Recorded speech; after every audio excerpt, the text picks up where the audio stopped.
Back in the continent, Kenya's Election Commission is investigating whether or not its computer system was hacked, though it insists the voting process in yesterday's presidential election was free and fair. Now, this comes after the official opposition rejected the general election results, claiming that the Electoral Commission software was hacked to favour the results in favour of incumbent President Uhuru Kenyatta. Opposition presidential candidate Raila Odinga says those who tampered with the systems got their passwords from slain ICT official Chris Msando. Meanwhile, the protesters in the Nairobi slum of Mataiye burned tires and chanted "Uhuru must go." This after the election results showed President Kenyatta ahead of opposition leader Raila Odinga.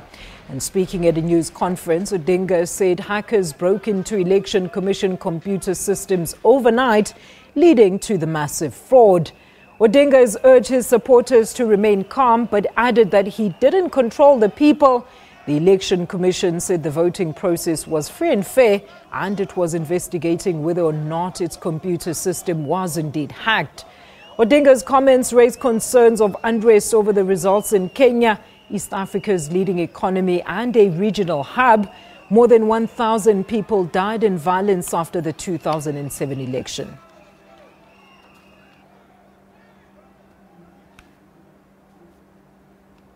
All right, let's find out what Aldrin Sampia has for us on the ground out in Kenya. Aldrin, it's over to you.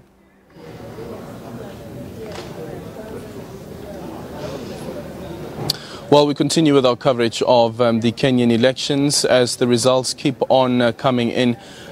Close to 90% of the counties have now been counted.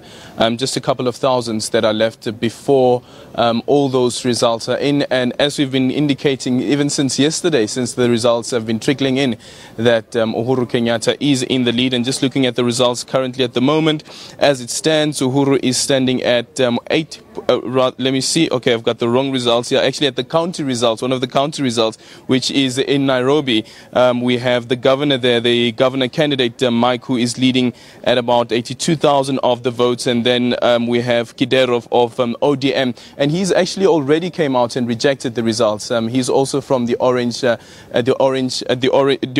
which is the party that Raila Odinga is from, and of course NASA is part of that coalition of opposition parties that came together and have rejected the results that as they stand at the moment. NASA, of course, having their own telling center on the side where they say that the results that they have don't correlate to the current results. As the results stand at the moment, Uhuru Kenyatta leading at 7.9 million of the votes, which is 54%, while Raila Odinga is at 6.5 million of the votes, which is 44%. And as I was saying earlier on to Francis as well, is that if you look at the other 6 candidates who are also contesting these elections, they come nowhere close, not even to 1%. And that's the reason why you have the likes of Japheth, who was also among the 8 candidates contesting these elections, conceding and saying that as it stands at the moment, well, at the time when he was speaking, they had only received about 10,000 votes, while now it's 11,000 votes, and they've already conceded that there's no chance whatsoever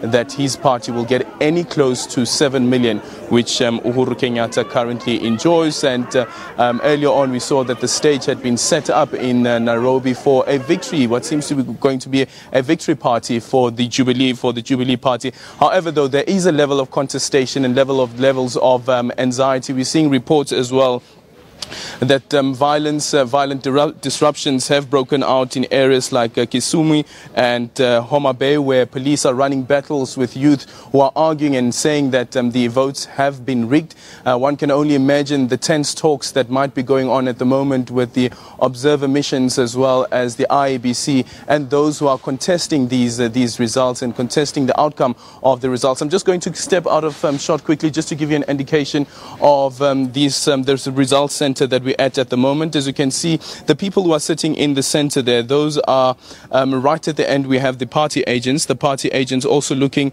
at the votes that as they come in. What they create here is called called a Form 34C. So Form 34A is the form that is signed by the presiding officer at the polling station. Now, those forms with the results are then moved over to the constituency level, where Form 34B is then created to correlate the numbers, and then finally they arrive here where Form 34C is then created, and that's when the results then start popping up on the screen. I was speaking earlier on to one of the Ugandan mission observers that are also here, and he was saying that they have noted that there are some discrepancies in the results when you compare the numbers, compare the figures. The IEBC has said that it will look into claims made by NASA that the system had been hacked into and the results have been manipulated, and we'll have to wait and see exactly how they find a solution to these claims that have been made by NASA. But of course, the